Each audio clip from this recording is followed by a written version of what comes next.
Hello, hello, hello. Welcome to another episode of the GSMC Wrestling Laureate podcast brought to you by the GSMC Sports Network. Hope you guys had an amazing couple of days. Had yesterday off, obviously, everything going down here in the US of A. But obviously, this isn't about that. We're here to talk about professional wrestling. Hope you guys had an amazing Wednesday. Hope you guys definitely went out there and voted. Definitely hope you guys, went out there and make like feel like your voice is heard. So that that's always a good sign. But Tuesday, it was so weird. I was like wondering for like I was wondering when I was like doing my NXT preview. I was like, dude, why would NXT want to go head to head with Dynamite? I honestly, the wrestling fan in me thought about that Monday Night War kind of thing. Triple H wants to shove it down to Tony Khan's throat, and I was like thinking, I was like, oh yeah, the election's on Tuesday. So it made sense. I was like, okay, now I kind of understand. So thank you so much for tuning into the GSMC Wrestling Laureate podcast brought to you by the GSMC Sports Network. We have a great show for you today on tap. We're going to talk about our WWE Monday Night Raw review, our NXT preview. We're going to preview Dynamite as well. And then we're also going to talk about obviously we weren't live yesterday. And something that I absolutely love doing on Tuesdays. It's our Tuesdays today in wrestling history. I take you guys into my DeLorean, go back in time, gun it 88 miles per hour, Marty. I'm just kidding. Obviously, I'm a huge Back to the Future kind of guy, so I'm like, you know what? I can have a segment based on Back to the Future. So, we're gonna talk about today in wrestling history. It's not Tuesday, but it'll be Wednesday, and then of course every single Wednesday, our fifth segment, we talk about our Wednesdays weekly wrestling roundup. I give you guys all my major hot news and all the breaking news in the world of professional wrestling. So make sure you guys gear up, grab your favorite snack, grab your favorite ice cold beverage, and get ready for the best wrestling podcast in the world, the must see, the A-lister, like a star, Eric Rodriguez. I'm just kidding. No. I'm just a humble guy, I'm just your friendly neighborhood, wrestling podcaster. All right, so let's go and dig onto the show. But before we do any of that, I want to remind you guys to go ahead and hit up that super chat. Whether if you got a burning question or hot take in terms of the world of professional wrestling here at the GSMC Sports Network, we want you guys to feel like you guys are open. We want you guys to feel comfortable. We want you guys to feel like whatever you guys have to get off your chest, absolutely do it. No hard feelings here. Here at the GSMC Sports Network, we are all ears 1,010%. This podcast is all about keeping the conversation going, making sure you guys feel like your voice is part of the mix. So, yeah, let's go ahead and, yeah, don't be shy. Drop those thoughts inside that chat. And if you really want to make sure your comment, question, or concern gets noticed on air, why not use that super chat?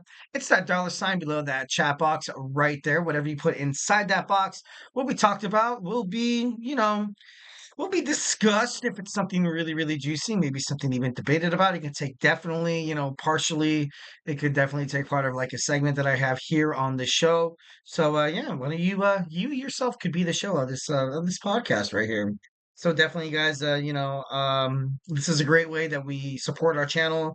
It's a great way to keep the lights on in terms of all the amazing podcasts we have here with these passionate podcasters who have one thing and one goal in mind is to make sure that you guys feel like make sure that you guys feel like the content that you guys consume is something that you love so much and make sure that you guys feel like you're well satisfied in terms of what you have watched. Obviously, and attention nowadays, it's there's so many other options in terms of sports and in terms of sports media, but here at the GSMC Sports Network, we do pride ourselves on a lot of we definitely love giving you guys accurate, timely.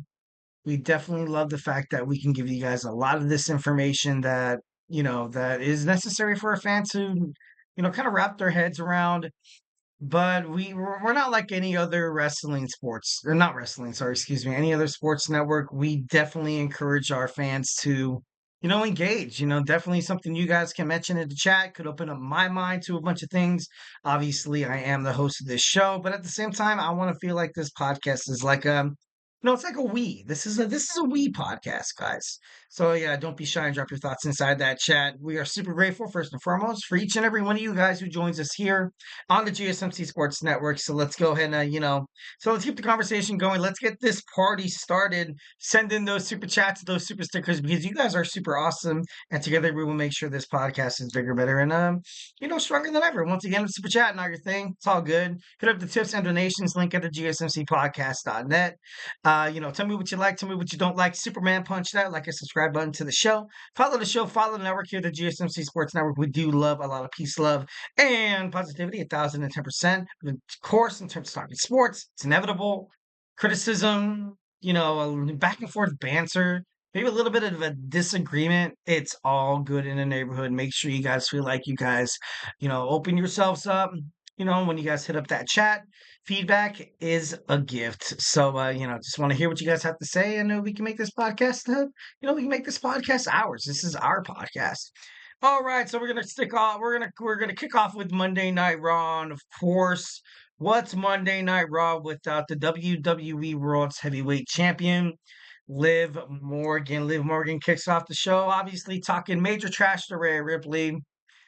For me, when I heard that Ray Ripley was, essentially kind of written off WWE for 3 weeks to 4 months, it just shows that I don't know. I just feel like they're building up something for Rhea in the future. And right now, you kind of have Liv Morgan. She hasn't really been rubbed the right, not, no, you know what? I take that back. I haven't really been, the biggest Liv Morgan supporter. Obviously, I feel like she's getting better. I feel like in terms of like the way she's cutting promos, the way she's wrestling her matches, it's getting better. And right now she's untouchable because she has, the help of the Judgment Day, of Dominic Mysterio, of Raquel Rodriguez, and just her coming out talking trash to Rhea Ripley right off the bat just makes me feel like it's going to be, the storyline of you kind of have this villain that, every episode, or like, if you watch a mini series on, Netflix, HBO Max, Peacock, Prime Video, whatever, you kind of have that build up. You kind of have that build up like Game of Thrones. I'm a huge Game of Thrones kind of guy. When Eddard Stark got, when he got beheaded, I was like, oh no, how could any good come of this? Obviously, thanks to the storyline at the end of, at the end of the series, you saw the Starks basically take over the capital. You saw Bran become king. You had, Tyrion, Lord Hand, and Arya was doing her thing. Sansa was the Queen of the North. And after, Jon Snow was just being Jon Snow, like, you know what I mean? So all in all, I feel like this is going to definitely set up a storyline with Liv Morgan and Rhea Ripley in the future. Rhea Ripley obviously regaining and winning back her WWE World Heavyweight Championship. And of course, that segued into a number one contenders match. We had a good old fashioned over the top rope battle royal. You saw the likes of Pure Fusion Collective. You saw Kairi Singh and Iyo Sky of Damage Control. You saw Katana Chance and Kitty Carter. You saw Bianca Belair and Jade Cargo. I thought for sure they were going to be the ones to come out victorious. But at the end of the day, you know. But a couple of standouts. A couple of standouts. I did love the way Katana Chance was. She was inside the ring. She was definitely making sure that her presence was known, and she did a Kofi Kingston where she was really, she wasn't eliminated. Did a handstand. Then she walked all the way back to the ring only to get eliminated once again, which kind of sucked. But at the same time, I thought that was a cool spot. That was a cool spot for her. Pure Fusion Collective. I don't really understand when they're gonna pull the trigger on this WWE, because for now, Sonya Deville laughing stock, Shayna Baszler laughing stock, and Zoe Stark. Can't really blame Zoe Stark. I feel like Zoe Stark out of the three is kind of getting the crap end of the stick there. But more or less, what are you gonna do with this faction? Do you want to make it seem so? Do you want to make it seem so dominant that, whenever you have any wrestler going up against them, you're not necessarily winning matches to improve your credibility or to improve your intimidation of the rest of the women's division on Raw, I I feel like it's kind of lost right now. I feel like it's kind of lost in translation. Obviously, when Sonya Deville came back, they were like, okay, Sonya needs she needs a storyline. And Shayna has been that, one of those NXT superstars who's been called up, called down, called up, called down, and now she's called up. And I feel like they don't really know what to do with these girls, and it sucks and it's terrible because you have three talented women, ready to make it back to the WWE, and the best you can do is the Pure Fusion Collective. Like I don't know, it just sounds like a Hallmark Hall of Fame movie. I'm just kidding. No, moving on. You had you kind of had Raquel Rodriguez and Liv Morgan get inside the match, not really inside the match, but they caused Bianca Belair and Jade Cargo to get eliminated. But there was a time where they were, those two were standing inside the ring. Obviously, they are the WWE Women's World Tag Team Champions, but the fans wanted it. The fans really wanted to see these girls go back and forth, wanted to see them, go eye to eye, wanted to see them tear each other apart. Obviously, that's, not what WWE has in store right now, but it's just you have the two top, physical, mental, you have all the confidence. These two women could definitely headline a PLE like Survivor Series, SummerSlam, hell, even WrestleMania. Based in the, of course, it would have to have the right, product placement, also the right bookings. But these two girls are superstars and they're tag team partners right now. Obviously, I feel like, after the way, Saudi Arabia definitely reacted to Bianca Belair and Jade Cargo left in the ring to determine the number one contender for Liv Morgan's WWE Women's World Heavyweight Championship. Just basically foreshadows that they're gonna milk the hell. They're gonna milk the hell out of this tag team run. Also, they're gonna milk the hell out of their rivalry once when it finally comes in fruition. So it should be pretty should be pretty noted that this is definitely going to be something special in the future between these two girls. Tag team champions now, but in the future, it's going to be badass. It's going to be better. It's going to be way better than their tag team run. Guarantee you that. And of course, the final two, you had Lyra Valkyria taking on Iyo Sky. And I was hopeful for Lyra Valkyria. But of course, I feel like she did peak a little early. Recently on WWE Monday Night Raw, she's kind of been a punching bag for the Pure Fusion Collective, teaming up with Natalia and Zelina Vega and kind of one of those superstars. But overall, I felt like this match was great. I felt like the ending of this match, you kind of had those two women superstars that could hold the title. You can have Lyra Valkyria win the WWE World Heavyweight Championship and Iyo Sky, then with Kyrie Sang of Damage Control, I feel like it was necessary for her to win. I didn't want to see any other woman win because I feel like, the way Iyo Sky performs inside the ring, she's had, great matches with Bianca Belair. Obviously, she towers over, Bianca towers over Iyo Sky by at least like a foot, maybe like a foot and a half. It's crazy. But and I hate to kind of compare this in terms of like height. You know what I mean? In terms of her wrestling, spirit and the heart, at the end of the day, you step inside that square circle, it doesn't matter the size you are. But Liv Morgan and Iyo Sky, because they're around the same height, they could have a way better match than Raquel Rodriguez, taking on Liv Morgan, which would never happen, but or Rhea Ripley taking on Liv Morgan, I don't know, it just at this point it just feels like it's poetic justice. But Iyo Sky will not win. And it sucks because I feel like overall she's been very consistent, on SmackDown, on Raw, even she's wrestling on NXT.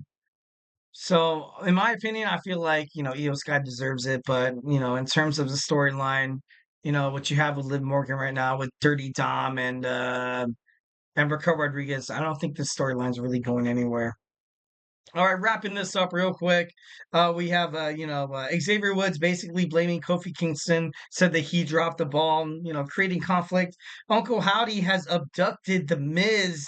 Then you saw that little clip where you saw Curtis Axel,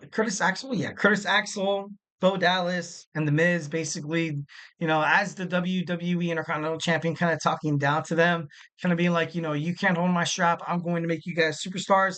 Obviously, that never really came into reality, and Bo Dallas wants to make him pay. And I definitely love the spot that you had footage of Curtis Axel. I was like, you know what, in terms of telling the story, creating a storyline with a lot of credibility. You kind of have to have those superstars that, although they are not with WWE right now, or maybe on the back burner, or maybe in terms of contract talks, you need to kind of have that overall to kind of have your story, make sense at the end of the day. So, Bo Dallas is going after the Miz. They said they never really cared about the Final Testament, and we wanted you all along. Kind of crazy, but I'm for it. The New Day lose against the War Raiders. Xavier Woods and Kofi Kingston always seem like they're still at odds. It's not really going to work out. You saw the Trouble in Paradise attempt. Obviously, Xavier Woods jumped the gun for that tag team, for that elbow. And then you saw, Corey Graves and Michael Cole talk about the road to WrestleMania starting March 14th, where you have Barcelona, Belgium, Spain, Scotland, London, Austria, and Netherlands heading up to the road of WrestleMania. I think that's pretty cool that WWE taking their product internationally. Sami Zayn speaks. Jay came out almost immediately, basically thanking Sami Uso about what was going down. Thank you for coming in and intervening and protecting me. And he wanted to know if it was he wanted to know if it was an accident. Sammy obviously from the get go was like looking at him in disbelief. Once again, he has to not confront, that's not the right word. He has to defend himself against allegations of the bloodline. Obviously, you guys all know how that turned out with the whole Kevin Owens thing. Jimmy Uso was obviously against Sami Zayn, which is kind of funny because he was one to bring Sami inside the family to begin with. And now on SmackDown, hopefully we'll see a Jay, Jimmy, Roman, Sami promo where these guys get their stuff together heading toward Survivor Series. Obviously, these guys need to get on the same page. Maybe they can't get on the same page without the return of the wise man, Paul Heyman. I want to see Paul Heyman tonight on NXT and ECW. I feel like that would be, pretty fitting. But I don't know. It should be pretty interesting. And Sami Zayn was like, you know what? I can't do this again. I'm out. Jay was like, you know what? I was wrong. You are brother. You are my brother. You know, um, you know, your family. Your family, Sami Uso. And Jay Uso was man enough to admit he was wrong. So, I thought that was pretty badass.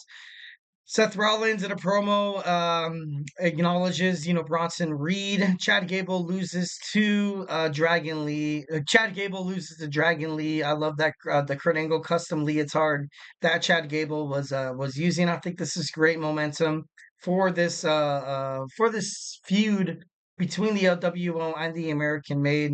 Gunther in an interview with Jackie Redmond set Ludwig Kaiser straight. Ludwig Kaiser right off the bat was basically saying that Cody Rhodes won by chance, that he doesn't deserve it. And Gunther grabbed the mic right quick and he was like, you know what? He was the better man. And I like that for the WWE World Heavyweight Champion. I love the fact that he's not a heel. Because Gunther, he doesn't deserve to be a heel. Like he really doesn't. Throughout the WWE tenure, and I'll keep this brief, he's been in he's been in talks of being one of the best wrestlers on the roster, and you can see it portrayed in every single match that he headlines. And it's just, why do you have to make him turn heel? Like, why does every single time you don't necessarily need to have that good guy, that bad guy, especially in this day and age of social media. You can have a good guy going against a good guy, and it doesn't matter. You can have two, medium, like the guys going against two medium like us, and it doesn't matter.